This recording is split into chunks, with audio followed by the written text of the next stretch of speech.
punishable as per section 279 of the Indian Penal Code. കള്ളു കുടിച്ച് വണ്ടി ഓടിച്ചതിന്. Then for resisting lawful apprehension, section 41(1) ECRPC and 224 IPC. പിന്നെ പൊതുസ്ഥലത്ത് ഉടുമുണ്ടുറിഞ്ഞറിഞ്ഞതിന് offense to public tranquility 292 IPC and section 353 IPC for assaulting a police officer. നിങ്ങളിൽ ഒരുത്തന്റെ ചെകിടത്തടിച്ചതിന്.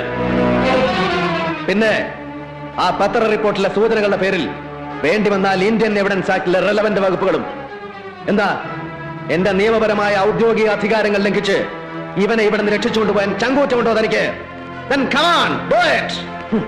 നിന്റെ ഈ ധിക്കാരമുണ്ടല്ലോ, നിയമപരമായ അധികാരം വെച്ചുള്ള ഈ തിളപ്പ്, ഇതിന് ശങ്കർ മറുപടി പറയുന്നത് ഈ യൂണിഫോമിന്റെ ബലം വെച്ചായിരിക്കില്ല. പകരം നിന്നെയൊക്കെ ചവിട്ടിയരയ്ക്കാൻ കേൾപ്പുള്ള പൊളിറ്റിക്കൽ സ്ട്രെങ്ത് വെച്ചായിരിക്കും. നോക്കിക്കോ, പൊളിറ്റിക്കൽ സ്ട്രെങ്ത്. നിന്നെ പോലെയുള്ളവന്റെ ഒക്കെ പിടിപാടിന്റെ പേര് സ്ട്രെങ്ത് എന്നല്ല, ഇറ്റ്സ് സ്ലേവറി, ഇറ്റ്സ് കാസ്റ്ററേഷൻ. വരിയുടയ്ക്കപ്പെട്ടവന്റെ അടിമത്തം. അമ്മയെ ചൂണ്ടിക്കാണിച്ച് കൂട്ടിക്കൊടുക്കാൻ പറഞ്ഞാൽ അതിന് മറപ്പില്ലാത്തവന്റെ ഷണ്ണത്വം. Now take your ugly hands off, you nasty hands. പുല്ലേ, ഈ അഴിച്ചിട്ടിരിക്കുന്ന മുണ്ടുണ്ടല്ലോ, ഇതെടുത്ത് ആണുങ്ങളെ പോലെ അന്തസ്സായിട്ട് മടക്കി കുത്താനും അറിയാം ഈ ജോസഫിന്. നിനക്കതറിയില്ല.